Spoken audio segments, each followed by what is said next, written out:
I'm in charge of the flats. As well as I am them ones got there in them. Hey children, I know as a church you're going through a battle. But don't you think God's forsaken you? There's just two sides to his dreams. But they're both divine. He's a worker. He's a worker.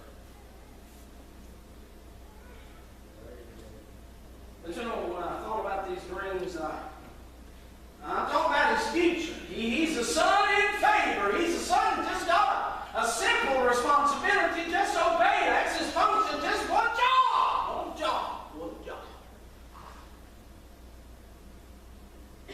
He's a son that's got his future taken care of. Divine, divided. But you know, I noticed that his future is developed. It's developed. My attention was taken to many times, and you can read them in the scriptures. I haven't counted them yet, but there's many of them. I could read a few of them, and I will, just so you'll understand what I'm talking about. But I'm focusing, as his future is unfolding, I'm focusing on this word hand. Hand. I never realized how many times the scripture uses that word hand in Joseph's life. It starts out in chapter number 39, where Reuben said, you know, I'm going to deliver him out of our hand. And so he won't be accused for what has happened. Verse number 12 of chapter 39, they called him by, well, no, that's chapter 37, I'm sorry. It talks about that. Delivered him out of the hand. Verse 22, chapter 37, Reuben said to them, shed no blood, but cast him in the pit that is in the wilderness, and lay no hand upon him, that he might rid him out of their hands. This is a hand business. Verse 27 said, come, let us sell him to the Ishmaelites, and let not our hand be upon him. Sort of deceptive in their guilt. And then I noticed in verse number 6 of chapter 39, the scripture talks about how that everything is put in. Well, verse 4, chapter 39. And Joseph found grace in the sight, and he served him, and he made him ruler. He made him overseer over his house, and all that he had put in his hand. Verse number 6, and he left all that he had in Joseph's hand. And then in verse number 12, and she caught him by the garment, saying, lie with me. And he left his garment in her hand. In verse 13, it came to pass when she saw that he had left his garment in her hand. See all that hand business? And the keeper, verse 22, chapter 39 said, the keeper of the prison committed to Joseph's hand all the prisoners that were in the prison. And you can go on through there and see all of that hand deal. But notice in chapter number 41, verse 42, and Pharaoh took off his ring from his hand, and put it upon Joseph's hand. Verse 44, Pharaoh said unto Joseph, I am Pharaoh, without thee shall no man lift up his hand. This is a handy thing. In other words, when it starts out, it seems like we see the hands of his brethren, even though they don't want to. They sort of played their hand to look like they didn't have anything to do with it. Then we see him in the hands of the Ishmaelites as they wheel and deal and sell him off. Then we see him in the hands of Potiphar as he serves him. And it is there we catch our first glimpse, not of the hands that are handling him, but of his own hands. Comes in the figure. Well, the first time, said they put everything in Joseph's hand. The first time we've seen Joseph's hand. And then he ends up in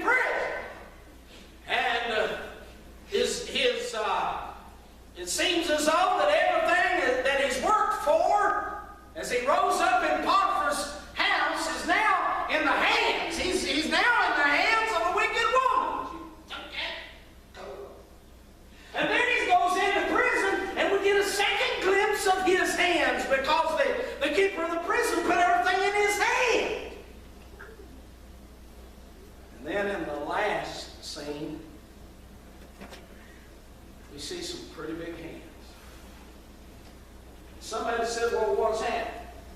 Well, I'll tell you what's happening. God is taking Joseph and allowing him to be handled with other hands. Because what he's doing is he's developing Joseph's hands. He's making some big. But I'm going to tell you something. You can't handle anything until you first been handled. Amen. We don't like to be handled. How are you going to respond when you get handled? It's going to determine what kind of hands God gives you in the end to be able to handle. It's a matter of letting the circumstances be overcome. Letting others handle you so that one day you can handle the circumstances. I'm going to tell you something. By the time his brethren got down there, you're talking about a man with some big hands. That man had some big hands. Big hands. God had raised a son that had hands that could control the nation. He said there won't be nobody do anything unless you allow it. Because you got big hands.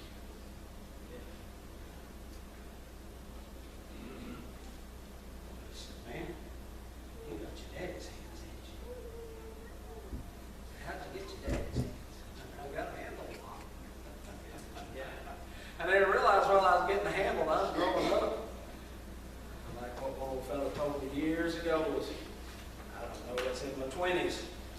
And I was standing around, had a pocket knife out, and I was cleaning my fingernails. And he walked up, big old man, had some of the biggest hands I've ever seen. He said, son, I used to carry a knife too before it growed me two of these.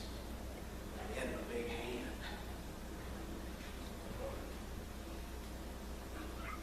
You know, if you don't mind being handled, God will place you in a position of authority where you can handle some stuff. But if you're all the time squalling and bawling about being handled, you ain't going to ever have any hands that's going to control you. He had hands like his father. He had heavenly hands in control.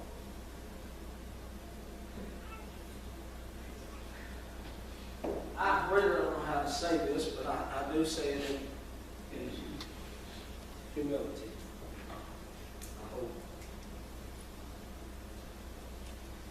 And I'm sure you can say this, and you know it to be so in your mind. If you'll let your Father be in charge, if you'll let your Father be in control, if you won't get caught up in all the riffraff and battles down here, hand wrestling everybody, fighting everybody with your hands, and you let the Father take charge, I promise you there'll be a day that you'll have the authority in that place. Physically, I don't have big hands, but I'm humble to say this, that there's very few places that God has not raised me up. Amen. Where I cannot go speak with authority. And I wasn't raised to have any of that.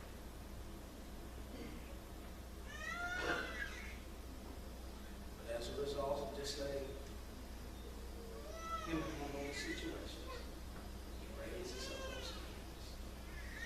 And isn't it wonderful when you can speak to your children and you're 80 years old and you still speak with authority and they listen? Isn't it wonderful when you've got a voice, even though you may be a young man, that other people will listen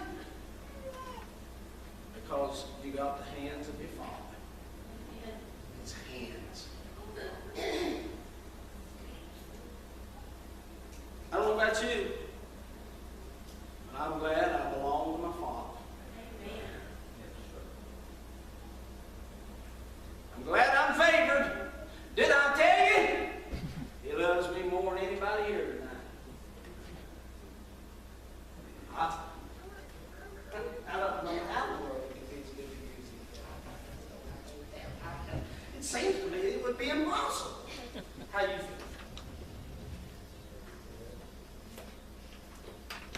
And just to know that I only have one responsibility. I'm glad that I'm not under the auspices of Washington with a stack of papers that I Amen. Thank you, Jesus. But all I got to do is hear the voice of my Father and obey. And I'm glad He's got my future taken care of. Amen. And it's all in that deal that I am a son.